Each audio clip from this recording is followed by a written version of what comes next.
안녕하십니까. 아는 변호사 채널을 운영하고 있는 김진욱 변호사입니다. 오늘은 보험 사고에 대해서 한번 알아보고자 합니다. 제가 맡았던 승소 사례 중에 최근에 아버지께서 치매를 앓고 계시다가 집에서 밤에 술을 마신 다음날 새벽 갑자기 쓰러지셔서 사망을 했었는데요. 저에게 상담을 요청해 오신 의뢰인께서는 아버지께서 치매를 앓고 있었다는 내용만으로 병원의 장례식장에 검한 이가 단순 병사로 처리를 하면서 본인들이 가입했던 보험 계약에 있어서의 보험금을 제대로 지급받지 못했다는 설명을 하시면서 어떻게 대처를 해야 되냐 물어보셨습니다. 때마침 제가 사고사가 아닌 병사라는 주장을 했던 보험사의 주장을 배척하면서 법원으로부터 재해로 치매를 앓고 있었던 어르신임에도 불구하고 재해 사망을 인정받아서 보험 계약에서 정했던 보험금 전액을 청구해서 전부 승소한 사건이 있었기 때문에 그런 부분에 대한 경험담을 말씀드리면서 성공적으로 보험금 지급이 가능하다라는 말씀을 드렸습니다. 이런 것처럼 저희가 웬만한 분들이라면은 상해보험 내지는 재해사망에 대한 보험 계약을 하나 이상씩은 다들 들고 계십니다. 그래서 매달 고정적으로 나가는 월 몇만 원씩 또는 많게는 몇십만 원 이렇게 나가는 돈들이 서민층 입장에서는 참 부담스러운 금액이라고 할 수 있습니다. 월세라든지 아파트 관리비, 공과금, 통신비나 교통비 같은 이것저것 생활비를 제하고 나면은 월급은 사실상 반토막 나기 일쑤인데요. 여기에다가 매달 몇만 원에서 몇십만 원에 이르는 보험료까지 더해지면은 통장은 시쳇말로 텅장이 되곤 합니다. 그럼에도 불구하고 사람들이 미리 보험에 들은 이유는 모두 같습니다. 갑작스러운 질병이나 또는 사고가 있을 때 필요한 목돈을 한꺼번에 일시에 마련하기가 쉽지 않기 때문에 보험금으로 해결할 수 있을 거다라는 믿음이 있기 때문인데요. 그 믿음을 가지고 우리가 보험료를 쭉 납부를 해왔던 맞고 실제로 보험 계약에서 정했던 보험 사고가 발생했음에도 불구하고 보험사가 우리 기대에 보답하지 않는다면은 헛돈만 갖다 바친 셈이 되겠죠. 이런 분쟁 사례들이 요즘 굉장히 많습니다. 특히나 60대 이상의 어떤 장년층 초기 치매라든지 고정적인 어떤 질환이 상수가 되고 있는 상황인데요. 이렇게 이제 그러다 보니까 치매를 앓던 노인분들 또는 중년의 남성이나 여성분들이 갑자기 어떤 충격을 받든 심장마비 등이든 여러 가지 이제 질환 등이 개입을 해서 사망을 했을 때 이게 이제 과연 보험 계약에서 정한 재해 사망으로 봐서 보험금 지급 대상이냐 굉장히 분쟁이 많이 발생하고 있습니다. 이렇게 분쟁이 발생한 이유를 과정을 보시면은 매번 보험료를 납부할 때는 그렇게 친절하던 보험사 직원이 보험금 막상 청구를 하니까 태도를 싹 바꾸고 약관에서 정하고 있는 몇 가지 사유를 대면서 보험금 지급을 거절하는 경우가 비일비재합니다. 여기 좀 저희가 블로그에서 다뤘던 내용인데요. 우리나라 대표적인 화재보험사 또 생명보험사들 일단은 보험금 지급되는 그 금액을 깎아라.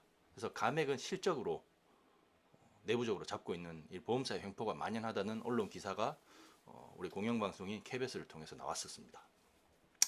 여기 이제 보도된 내용에 따르면은 전직 보험사 직원들이 증언을 했는데요. 내부 고발이죠.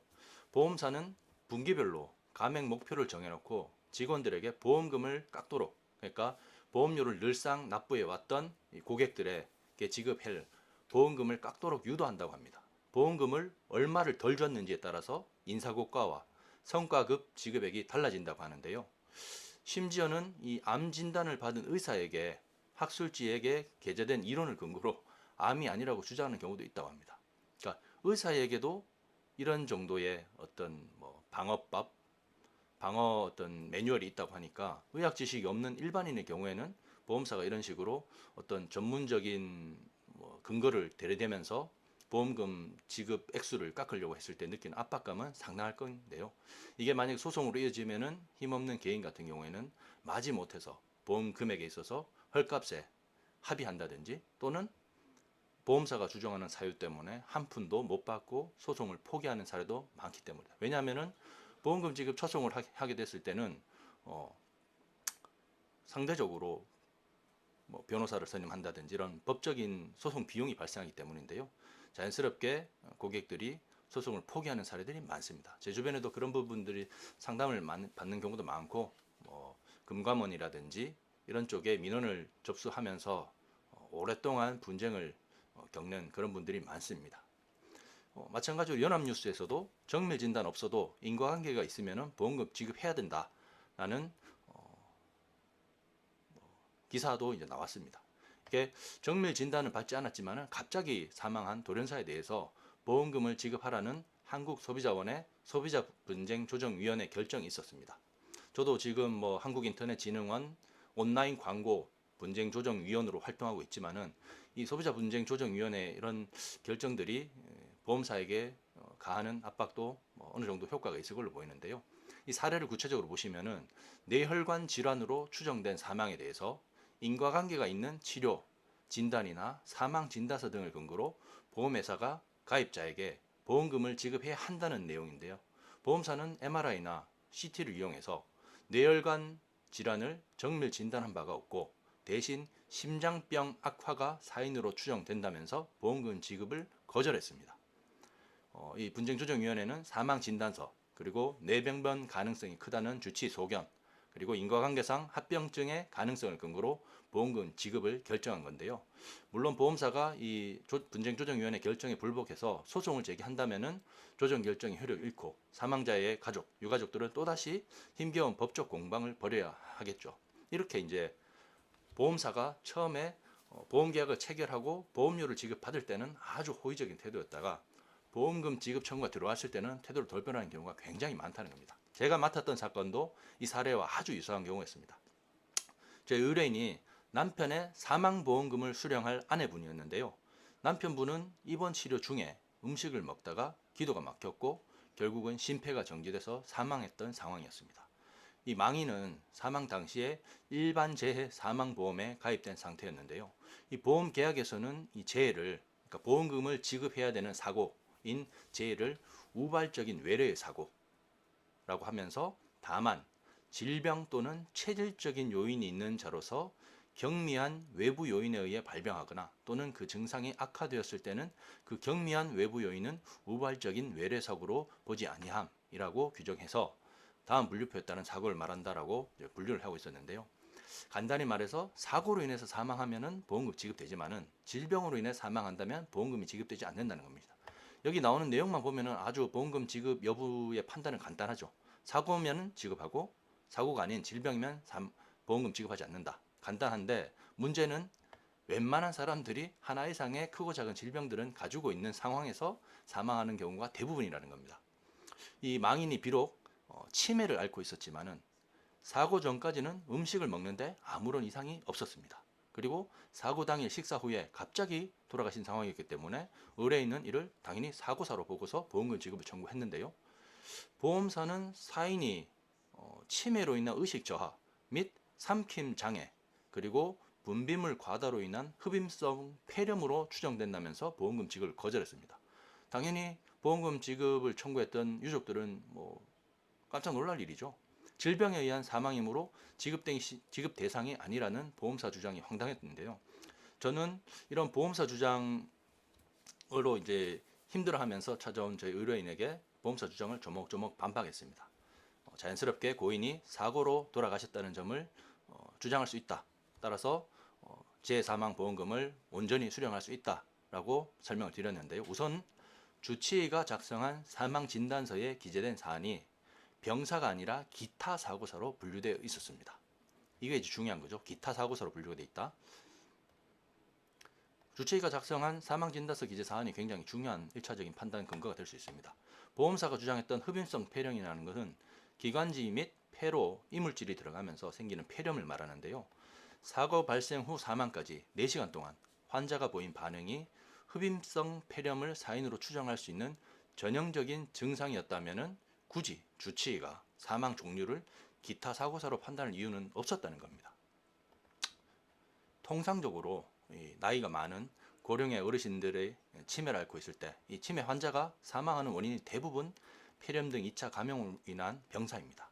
따라서 흡입성 폐렴이 우려될 만한 상황이었다면 주치의는 직접 음식물을 먹이는 방법 대신에 튜브를 통해서 여기 나오는 것처럼 튜브를 통해서 영양 공급을 하도록 처방했을 텐데요.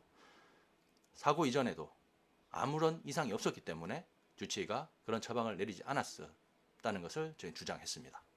또 간호일지에는 이 망인이 전형적인 기도 폐색 증상을 보인 기록이 나와 있었습니다.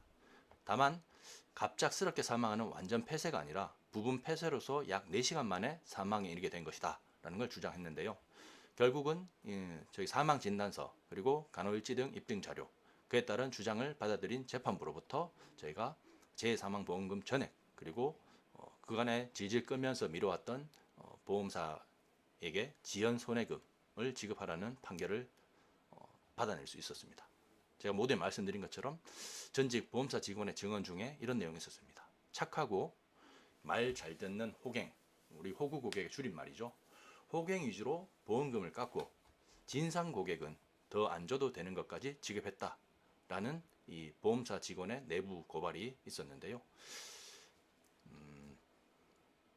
어떤 것이 현명한 것인지는 우선 판단해야 되는데 보험금을 지급 청구를 했을 때 보험사들이 어떤 이상한 태도를 보인다면은 상대적으로 소송 등 또는 소송에 이르지 않더라도 한국소비자원 등의 법적 조력을 얼마든지 받을 수 있기 때문에 잘 판단해 보시기 바랍니다. 내가 또는 내 가족이 가입한 보험 계약에서 재사망 보험금을 청구를 할 수 있는데 또 보험료를 꾸준히 지급해 왔음에도 불구하고 보험사가 말을 바꾼다. 이랬을 때는 얼마든지 대처가 가능하다는 겁니다. 그러면은 비슷한 사건이 또 있는데요. 잠깐 볼까요?